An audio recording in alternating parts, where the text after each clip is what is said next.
musician standing on the corner, just playing his heart out. And then some smart guy comes up and says, hey, I'm going to record you.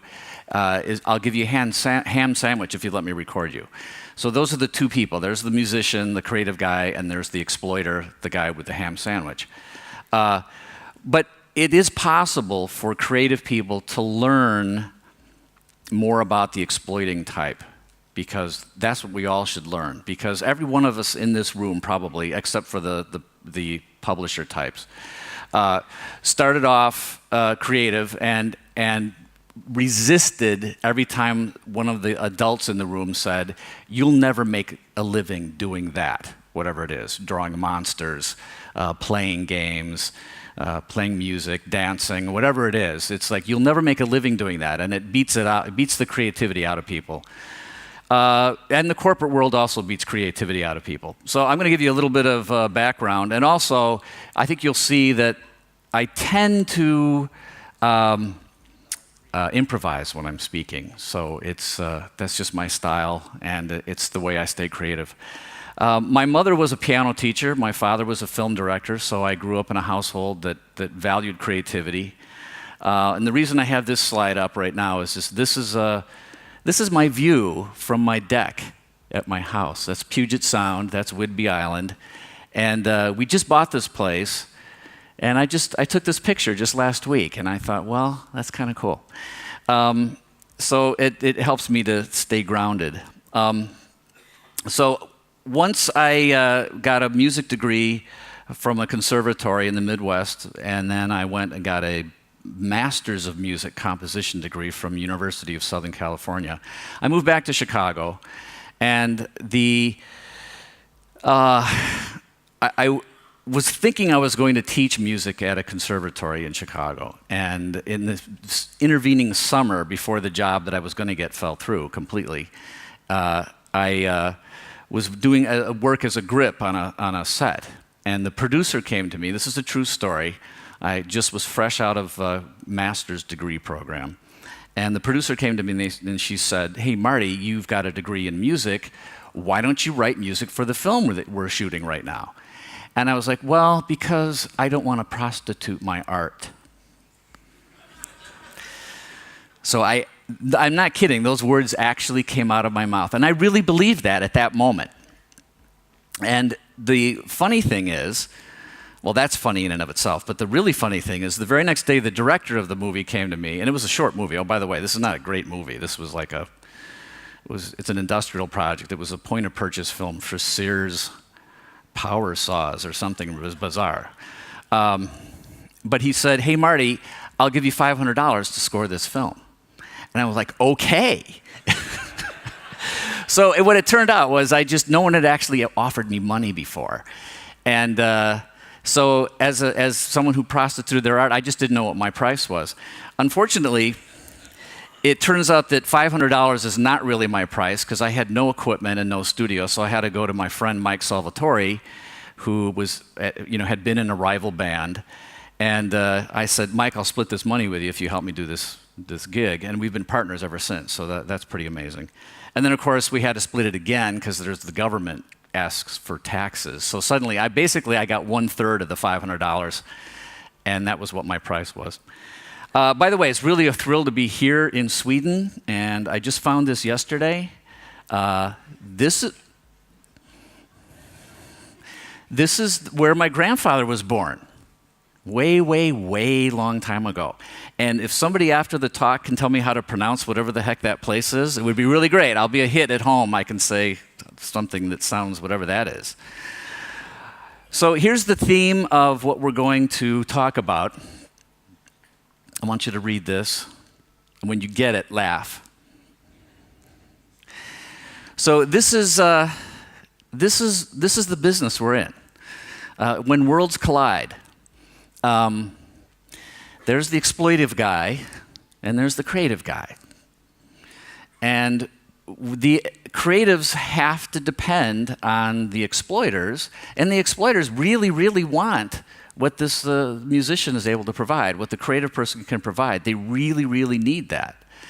But as you can tell, sometimes you get asked to do something like this, mention ball bearings. And this is very close to reality. I actually had to do, my first career was doing jingles, film scores, and then a bunch of commercial jingles. Do you call them jingles over here? Yeah, okay. Over here, yeah. You guys are from every place, right? So anyway, one of the jingles I did was for a insurance financial group. It's called the Principal Financial Group. And I went to the meeting, and they actually said to me, well, you need to sing a song. You need to write a song that actually has the word principal in it 7 times in 30 seconds. Now, I wish I could play it for you right now. It's not that thrilling, but we actually did it. It was on the air. It was actually a success. But it was like really, principal. We're going to say that. It's just not even a good sound to sing, and we had to do it 7 times. So anyway, this is the state we're all in. So this is me now. I'm going to go into this very soon. I'll start the actual talk. This is what helps me stay creative now. That's my piano, and that's the view I have out the Puget Sound. So I just want you to know that that's one way of helping me to stay creative. All right. So here's what I hope. I hope that as you take something away from this little talk, because I'm going to go all over the place, and I hope that you'll just remember one little set of things at some point when you're down and you feel like there's nothing to do, there's no way to be creative. You're going to figure out a way to do it. So I have 3 points I'm going to give you right now, 3 principles about staying creative. And the first one is to stay alive. And this seems really obvious. Obviously, you can't be creative if you're dead. But as you've heard other people say, in the game business, we have this thing called crunch, which is just absolutely atrocious. Now, there are similar crunches in just about every entertainment industry, but I swear the game industry is just brutal. And I've seen relationships break up. I've seen people literally go insane. And I'm not kidding. That actually happens. Because of crunch, because of the pressures of crunch, and it's just ridiculous. So I encourage everybody to realize there is no game that's more important than your life. There is no project that's more important than your life and your relationships. So stay alive, stay healthy, and ship. Now, this might be a question. Why is shipping important to staying creative? And the reason it's important is because if you're making stuff and you never actually share it with anybody, then you are starting to become a perfectionist. And a perfectionist isn't creative because they can just never let go. And it's so much better. And I really think, somebody asked me one time, like, what's my biggest inspiration? And I say deadlines. And the reason deadlines are so important is because I would be probably one of those people that's too lazy to do anything unless I had a deadline, or I would be too much of a perfectionist unless I was forced to let go of something. And the best way to learn how to be creative and stay creative is to make sure you're sharing your stuff as often as you can. So shipping is really important. And then the third is make money. So you can't make money if you're dead, so that makes sense. And of course, if you're making money, you can eat, which helps you to stay alive. So all these things, see how they all work together? Okay. Now, the reason I think making money is important is, keep laughing, that's good. The reason making money is important is because it is a feedback loop. It is something that tells you how you're actually doing as a creative person. Now, this probably sounds antithetical to what I was saying before, but it's really, really good information. If you're sharing your creativity with other people and they actually think it's valuable, that's really good. Now, there are exceptions to the rule. Van Gogh never sold a painting while he was alive, but I wouldn't wish that life on anybody in this room. I think it was probably a really rotten life that he had, and it's sort of sad. Now, maybe he would have sold something if he just had a better brother. His brother was supposedly his exploitive manager guy, but he really screwed up. I mean, he should have sold at least one painting. So anyway, just make sure that you're making money, because then it teaches you a lesson on. And here's the thing: it's not like the people who make the most money at being creative are the best creatives, but it does teach you as a person who's trying to be creative that you're on the right track. So it's not about the amount, it's just at least something. All right, who's this guy? See, I told you I was going to go all over the place. See, are you following this? No, it's impossible. But anybody know who this guy is? An American in the audience know who it is? Oh, that's so sad. This man is Ray Kroc. He invented McDonald's, one of the biggest corporations in the entire world. McDonald's was a company that was based in the Chicago area, and we did tons of commercials for McDonald's. We did film scores for McDonald's. I did a version of Michael Jackson's Beat It for a training video for employees called Clean It. It was genius. It was wonderful. Anyway, we all had to work for somebody at McDonald's at some point. And one of the things that actually stuck with me when I did the hour-long biography documentary on Ray Kroc, yes, was one of the things he said that actually stuck with me was that he was the first person to take the hamburger seriously. Okay? And here's how this applies to us. Like, we should take what we do really seriously. We make games, but take it seriously, because if you take it seriously, you're going to be successful. But the flip side to that is, of course, we were working on a McDonald's video that was late, and the director was working, and finally the director just threw up his hands and he just said, "It's just a fucking hamburger." So, like, the perspective of games are, hey, you're in a business that you get to make games for a living. You're not curing cancer. You're not solving world peace. But, you know, this is really cool. You're doing something you can take seriously, but don't take it too seriously. That makes a ton of sense. Just remember that. This reminds me of a story. Everything reminds me of some story, but this one reminds me of a story of Steve Ballmer, who is, I think, was he the former? He's no longer, what does he do at Microsoft now? He's former. Is he gone? That's a shame. Steve Ballmer came to MGS one time. Now, Bungie had been bought by Microsoft, and Steve came to talk to a whole group of people about making games. And he's asked if anybody had questions, and I had a question, and I said, Steve, you know, Microsoft is a great software company. Now that you have Microsoft Game Studios and you have the Xbox, how are you going to make sure that it's a great entertainment company? And he thought about that for a minute, and he goes, well, I think what you really mean to ask is, that's a good start. What you really mean to ask is, how are we going to make Microsoft a great entertainment software company? And then he went on to talk about that. And I was already checked out because that wasn't my question at all.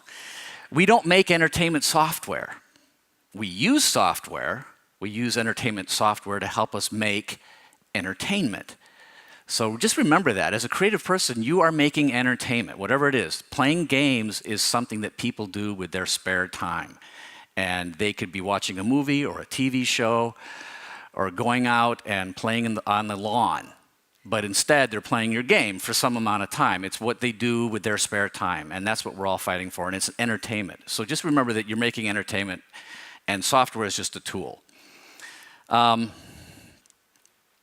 So here we are again, staying creative in the entertainment industry. I have a couple more principles here. And the first one is something I've heard a couple of people talk about already today, and that is a vision. Make sure you still have a unique vision, a vision that only you have. Now, don't get too balled up in being completely unique. Like, that's impossible. The guy just before me was talking about this, and I completely agree. You're in culture. We're all inundated by things we love, games we play, things we watch. You can't be not influenced by culture. But if you find yourself just copying culture, that is not creativity, that's just parroting. So at some point you want to know that you have a unique vision, something that you're passionate about, and you just hold on to that. And then another thing is and this is what I think is probably the key to this whole talk, is I'm going to talk about collaboration. And creative collaboration is hugely, hugely important. And what that means, of course, is, the whole is greater than the sum of its parts. The whole idea that what you do with somebody else should be better than what you would be doing by yourself. If you could do it better by yourself, just do it by yourself. But in this industry, you have to be able to collaborate and do something. The magic sauce happens in the collaboration. And the third thing is staying fresh. So this is a tough one. When I first started doing commercials, it couldn't have been a more thrilling thing for me to actually write a little piece of music, and then on the weekend, I remember the first commercial I did, I went home and watched the Chicago Bears play football, and right in the middle of the game, my commercial came on, and I was just like, oh my gosh, this is the greatest thing ever. My music is playing on the television that I'm watching. That just seems so cool. So fast forward a few years, and I'm with my partner Mike, and it's 2 o'clock in the morning, and we're arguing about how to score this commercial we're working on. And it was a claymation cat. Very cool looking claymation cat, and it was doing this little move, and I was trying to score it in a way that was cool. Mike didn't like what I was doing. We were arguing about it. But we were really intense because the client was coming the next day, and we really wanted to nail this thing. For kitty litter. Claymation cat, kitty litter, you get how that all sort of connects. And I had this epiphany. Suddenly I'm like, what am I doing? This isn't fun anymore. I don't want to do kitty litter commercials and children's vitamins commercials and McDonald's hamburgers commercials. I mean, there was a point where that sounded really, really cool, and it was for a long time. But I felt like I needed something that was going to help me stay more fresh. And I felt like I had just sort of lost my purpose. And it still took me a while to move on, but I eventually did. So my creative history, we'll start with some jingles. Now, some of you who are from America know a jingle I did, the Flintstones vitamins commercial, but most of you here probably don't know what that is. And for those of you who are from England, it has nothing to do with the Milky Boy Kid. It's Flintstones kids. Does anybody know Milky Boy Kid? All right. Nobody even you don't. Oh, somebody does. Okay, good. Anyway, it's a jingle that I could play right now, but it's just not that impressive. So I'm going to play this other jingle that we did early in our career. This is for, well, you'll hear it.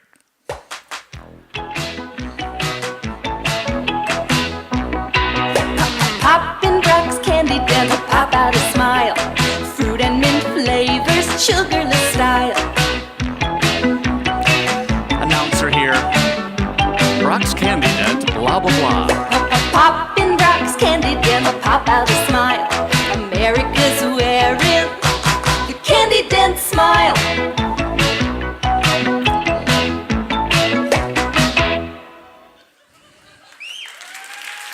Thank you. Thank you. There's a product that's destined to be around a long time, Candy Dent. Who even came up with that idea?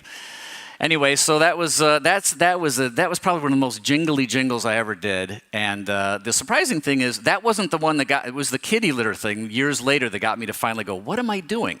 How did that not make me wonder what I was doing? I don't know. But one thing I learned by doing jingles is that the idea that that things can stick in people's heads, that a good hook is always going to be something that's useful, and also just sharing ideas with people you trust. And this is part of this collaboration thing I'm going to talk about.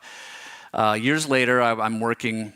Well, I'll back up real quick. When I decided to get into games, it was because I met this kid who came to my commercial studio.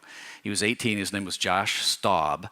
And he said he had friends who made computer games, and he saw that I had Crazy Taxi and Uninvited or something on my shelf. And he says, do you like computer games? And I'm like, yeah, I love computer games. He says, well, my friends make computer games. I'm like, that's interesting. You're 18. What could that be? And so he brought over this beta version of a game that night to my house, and it was Myst. And no one had seen Myst yet, so I got to see this beta version, and I put it on my CD-ROM drive. I actually had one at my house, which was really unusual. And the thing came on, and I was like, oh my gosh, somebody is finally doing something that is attractive to me as an audio music person. It was a completely unique approach to audio and music for games, and Myst was seminal in that area. And I had tons of people who, in my side of the industry, who just loved what those guys did. So I made it my mission from that point on. I'm like, that's the industry I want to see if I can move into. This is 1993. So it took me a while to finally even meet these guys, but I worked with Cyan, and I did, by 96, I was working on Riven, the sequel to Myst. So that was the first game I did, was Riven. If anybody played Riven, you can play it on your iPad now, so it's like $2 or something. At the same time I was working on Riven, there was a company in Chicago that was making video games called Bungie, and I thought, well, I should test the local talent and see how they are. So I got a job with them, and I did Myth: The Fallen Lords in 97, and I was working with them. And by 99, we were going to do a demo at Macworld with Steve Jobs, and we needed something really spectacular, and it was such a last-minute thing. But I told the guys, like, let me come up with something, and I'll do music for you, and maybe this will be cool. And then I was driving over to Mike's studio, and I had this idea, well, if it's going to sound ancient, which is one of the things we wanted it to sound. I thought monks doing Gregorian chant sounds ancient. Even though this is a space first-person shooter, thinking about Gregorian chant monks seemed a little bit off. But I thought I would test it with Mike. Luckily, I didn't test it with any of the guys at Bungie, because if I had said that to the guys at Bungie, they would have said, no, you're an idiot, that's stupid. But when you are collaborating with somebody you trust, you can just say some of these ideas, like, what do you think? And I sang this melody to Mike, and Mike's like, yeah, that's cool, let's do it. So this is essentially the jingle that you know.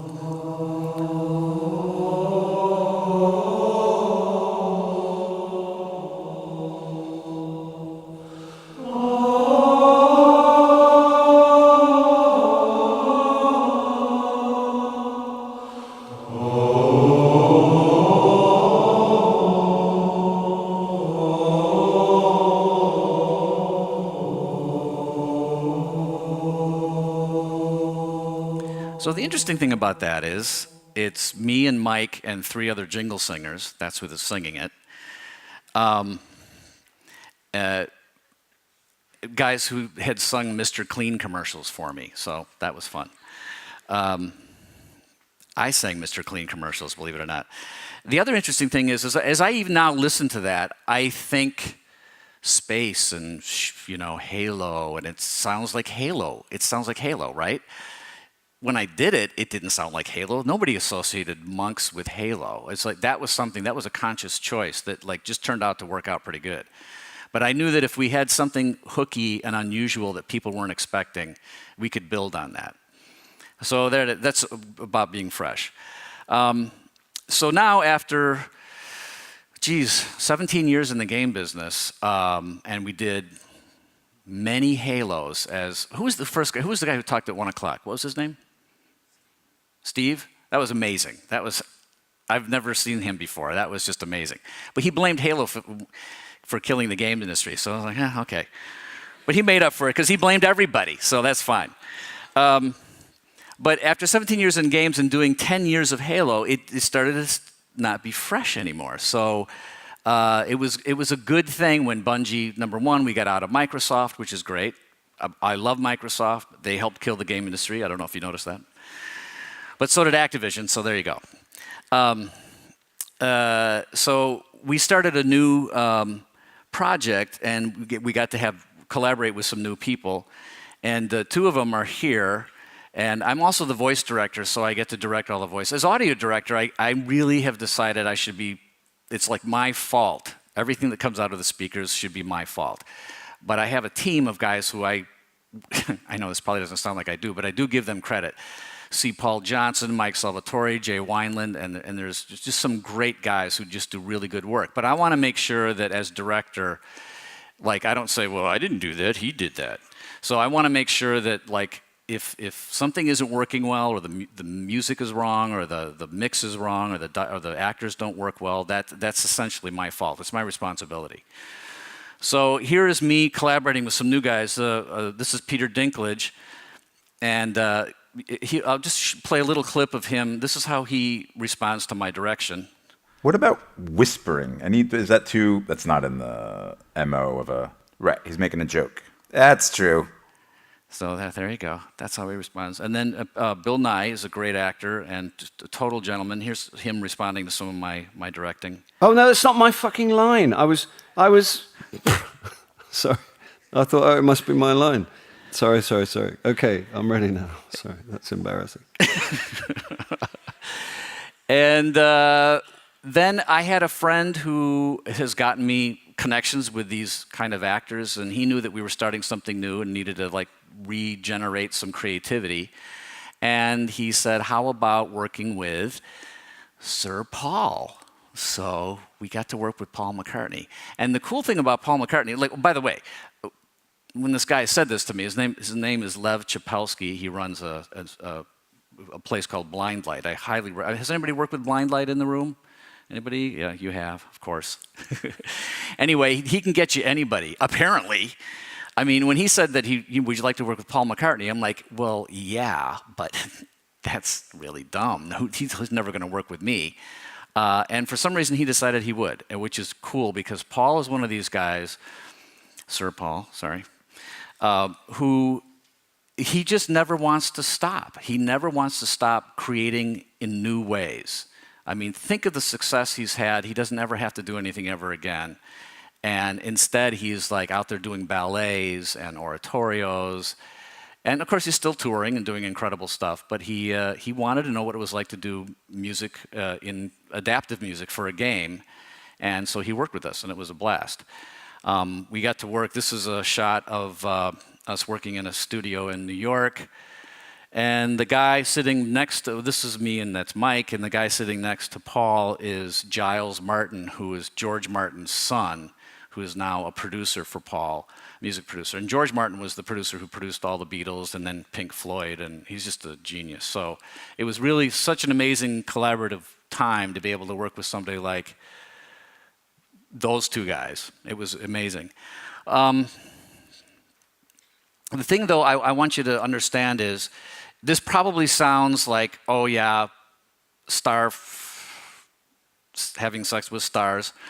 I'm not just naming stars because it's cool. This was really, I was very, very nervous about this. Number one, I'm a huge Beatles fan, so I thought, will I even be able to be in the same room with Paul and not just turn into a puddle on the floor? And I thought, before I went to meet with him, I thought, if he's interested, I'm going to have to get to the point where he trusts me creatively. And number two, that I actually believe that what we do together is better than what I would have done alone, just like I said before. And I know that probably sounds like some hubris, but it's like really possible that the chemistry just doesn't work. And you have to be aware if the chemistry's not working, you have to go away from it. So I went back to the marketing guys and I said, look, I need to make sure Paul trusts me, and I need to make sure that I believe that what we do together is going to be really good. And they're like, how long will that take?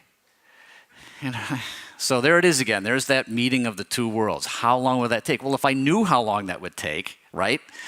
So it took a while. So here we go. None of us is as smart as all of us. And that's a Japanese proverb. I want you to remember that from Collaboration. But of course, we've all been in some really bad meetings. None of us is as dumb as all of us. So for every positive thing I say, I have another, negative thing that shoots it down. So I'm going to go really quickly through something that I call the good hand of leadership. So there it is. You can remember there's 5 points in this. So instead of 3, it's 5.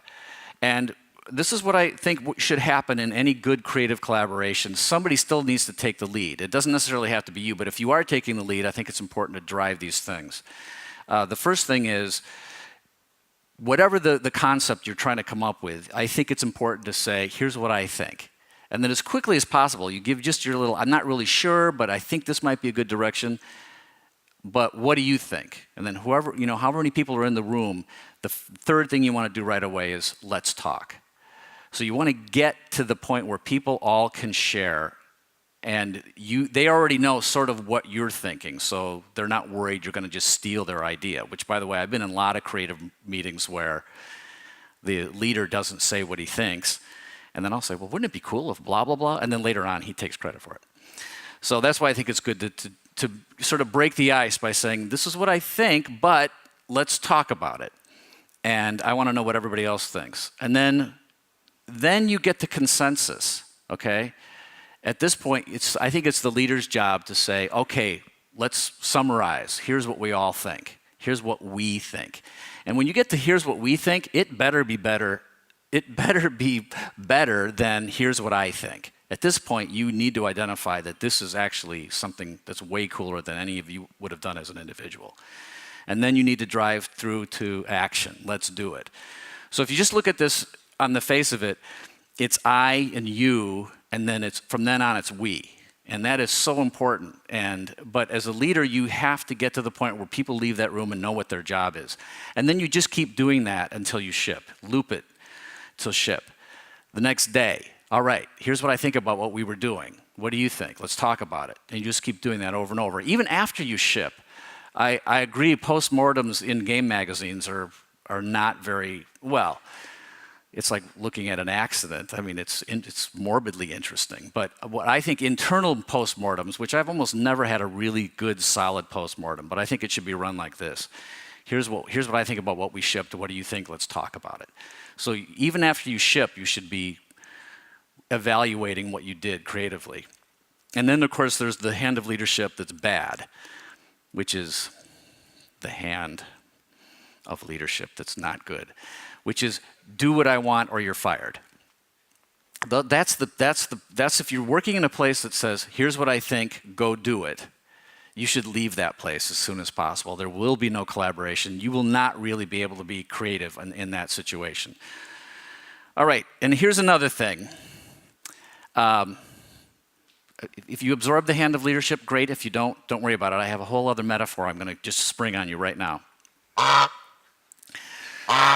Be nice to the goose. Notice? See what it's doing? By the way, this is my PowerPoint skills. What do you think? Pretty good? Yeah, thank you. Thank you. So just to remind you what the original story is, there was a goose. Just a normal goose. By the way, not a golden goose. When people say the golden goose, it's wrong. It's just a regular goose. There's nothing about this goose that makes you know he's going to lay a golden egg. But this goose did lay a golden egg for the farmer and his wife, and they were really thrilled. They got the golden egg, and they cashed it in, and then they got greedy, of course, and they decided, let's carve into this goose and grab all the other golden eggs that are already in there. And they opened up the goose. There was no other golden eggs, and this is what ended up happening. See, I probably should have done a cartoon goose, because this really brings everybody down, doesn't it? That's a real deal. Okay, sorry. So the moral of the story is all this. Greed destroys the source of good. Think before you act. Those who want too much lose everything. Killing the goose has become a metaphor for any short-sighted action that may bring an immediate reward, but will ultimately prove disastrous. Yeah, that's so obvious. Really? Is that the best moral of the story? No, it is not. Here's the best one. This is my moral. Don't mistake the golden egg for the goose that laid it.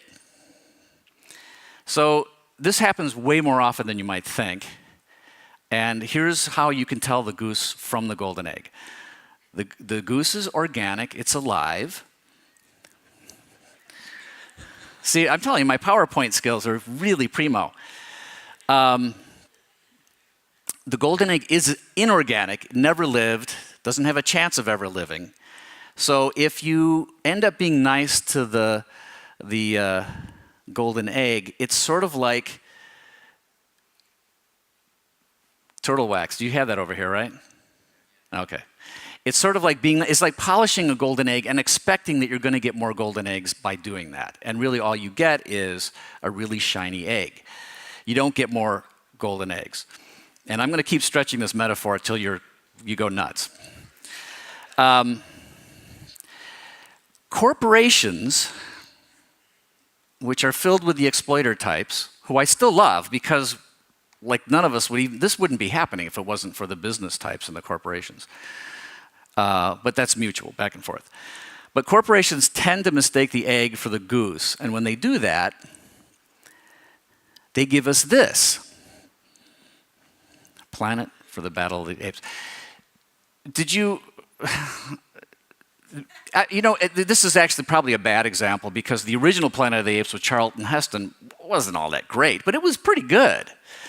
But of course, they started immediately, the corporations were like, well, yeah, this is successful. Let's just do this over and over and over.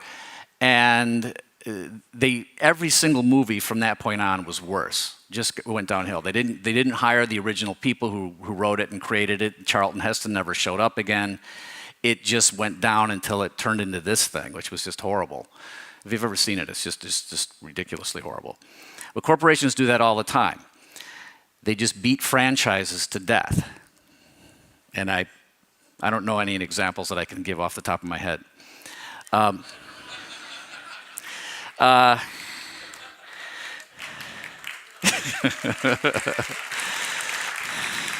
So the reason it's so obvious that no one actually, that killing the golden goose is like, well, of course no one wants to kill the goose. That's just so obvious.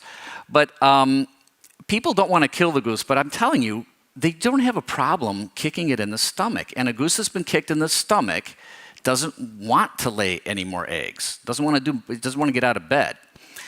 So before I go too much further down this goose thing, I was telling this story one night to some corporate executives, which I have to have dinner with every once in a while, which is great. Some of my best friends are corporate execs. I was actually a corporate executive until about a month ago. Wait, is that funny? Really? Come on. So I was telling it to this guy who was sitting there, and I was pontificating about the goose and the golden egg. And he says, yeah, Marty, that's a really good story. I like that. But sometimes there's nothing like a good foie gras. So just even right now, I said that, I still get a chill up my spine. Because when he looked me in the eyes and said that, and I'm like, oh, whoa, geez. So here's the thing. If you don't ship and make money, there are people who will eat your liver. So just remember that. And that could help you stay creative, by the way. It's just a thought. So all right, let's get back to the goose one more time. Geese look the same. All geese look the same. They're annoying. So the most important thing is to pay attention to the eggs they lay. All right? So if they lay a golden egg, that's the goose you want to be nice to. I mean, you can be nice to everybody, but I mean, seriously, if you want to have a good creative collaboration, find people who are doing something that's great. And by the way, being nice to the goose is easy. It doesn't take much. I looked this up on the internet, so I know how to take care of a goose now. All you need to do is build a little place for them, like a lean-to, place to get out of the rain. They're not super smart, but they'll get out of the rain. And they're cheap to take care of. They eat grass. I mean, how easy is that? So it's sort of like feeding developers pizza. I don't know if there's a connection there, but let's pretend there is. So you're probably saying to yourself, wait a minute, if geese that lay golden eggs are so special, is nice? Is that all you need to be, is nice? You're probably asking me, that can't be everything. You should be nurturing and mentoring and pampering and loving the goose, right? Because they're making golden eggs. And I say, no, that's not true. Just be nice, because it's just a little bit better than being neutral. Just be a little bit nice, and you're shocked at how good the returns are on that. But what we end up doing is we're mean. And we don't kill, we just are mean. And each of us can be mean, and we're usually mean to our own inner goose. Inner goose, remember that one, right? Okay. Your inner muse. I call it my inner goose because I decided to do that. But how many times have you had a little spark of an idea and then you're like, oh, that's dumb? I've probably done it a lot more because I have a lot of really dumb ideas. But how many times are you in a room or somebody comes to you and says, hey, I was thinking blah, blah, blah. And you're like, I don't know. Yeah, that's kind of, that doesn't do anything for me. Give people a chance. I was talking to Paul about this, Sir Paul. And he was, and I think he said this on a documentary someplace too. I mixed that up. Things he actually said to me personally and then documentaries. This is all just him talking to me. Whatever. But he said that he remembers this day where he just had this little idea called Sgt. Pepper's Lonely Heart Club's Band, and he wrote it on a napkin, And he didn't know what it meant. He was like, this is just kind of fun words, a fun little idea. That's a little thing that they could do. He brought it to the rest of the guys in the band, and they were like, yeah, that's cool, let's do that. That was pretty good, okay. So don't just snuff little ideas out. Don't be mean to those little sparks of ideas, because every really cool thing started as a tiny spark of an idea. And it's gone forever. But it's really hard to put out a bonfire, and if you just help that creative spark that's inside of you, if you just nurture it, if you're just not mean to it, something great can happen. So each of us can be mean, but corporations are almost always mean to creative people. And that's because, well, maybe I don't know for sure why this is, but I think corporations believe that creative people are a necessary evil, and they're replaceable. So they have positions that everybody could be replaced. So these are what people look like, just in case you didn't know. These are the people. People are the important part of this equation. Over there, the creative process. If there was actually a chart that you could put on your wall and duplicate the creative process, corporate execs would just love that, because then they would never actually have to deal with people. And so anyway, speaking of people, Sir Paul, one of the nicest guys I know, and I'm going to hurry this up a little bit, but I just want you guys to know that, here's a guy that at age 71 finally got control of the songs that he wrote 56 years earlier. He spent most of his entire adult life without control of the music that he wrote when he was in the Beatles. And one of the guys, not just the original corporation that bought his songs, but even Michael Jackson kind of messed with Paul, because Michael Jackson bought the catalog of Paul's music in '85, and he and Michael were friends, and Paul said, hey, Michael, maybe we could renegotiate the deal. That was pretty good. And Michael said, oh, sorry, Paul, it's just business.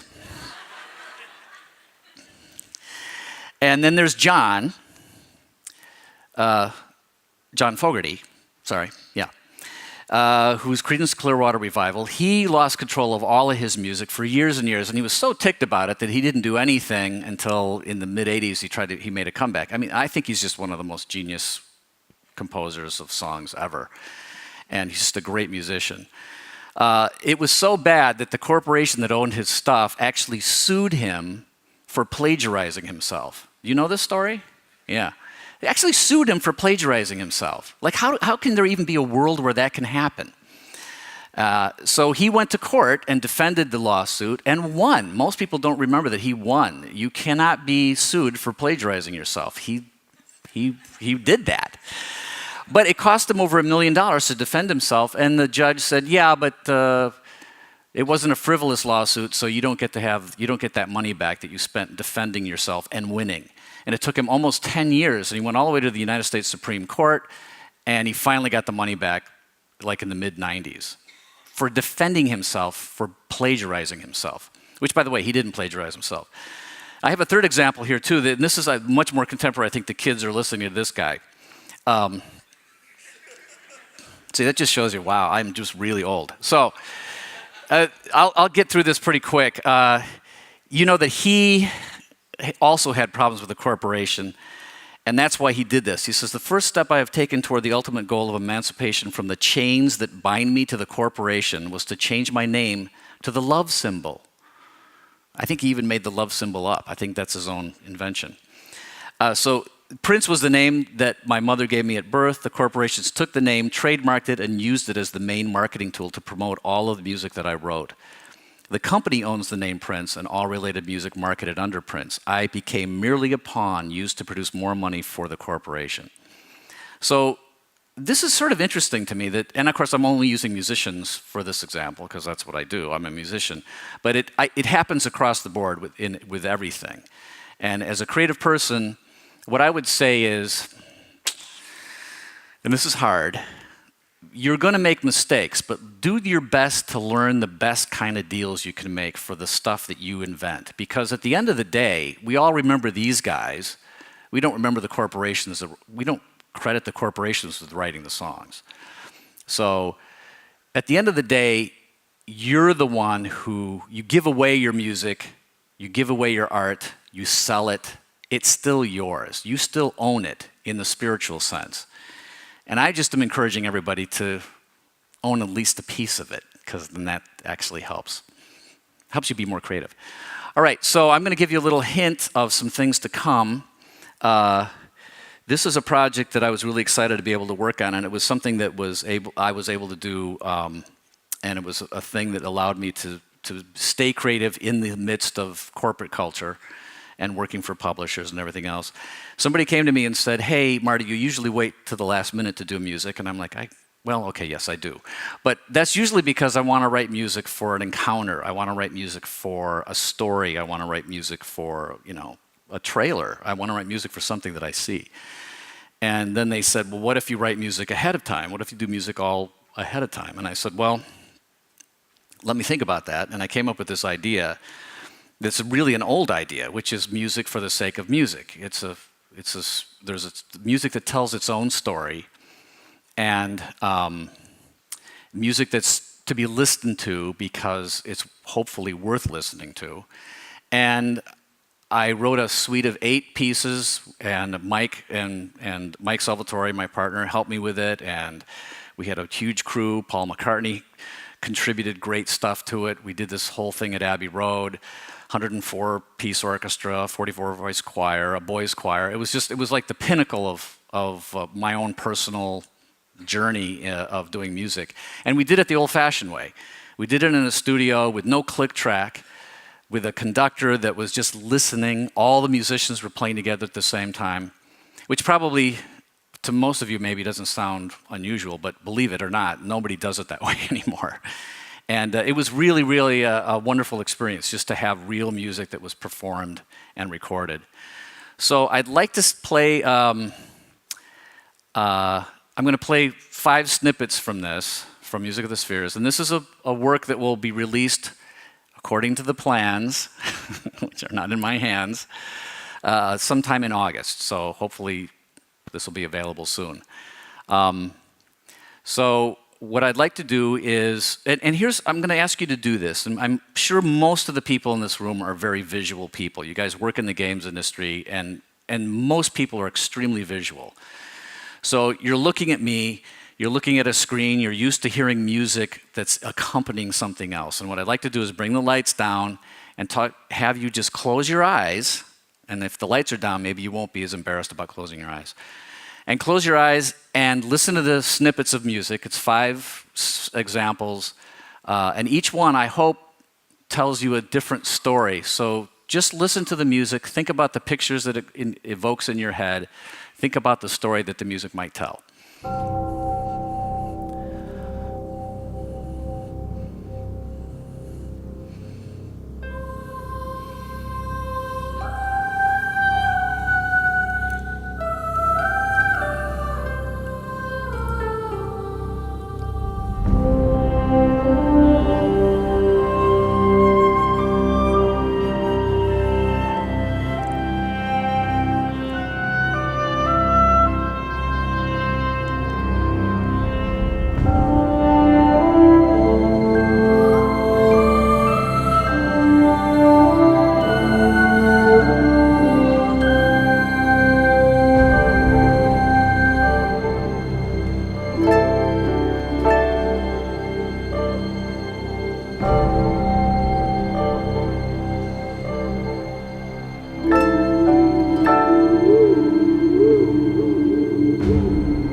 Now something a little more action-oriented.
Here's the third one.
Stay tuned.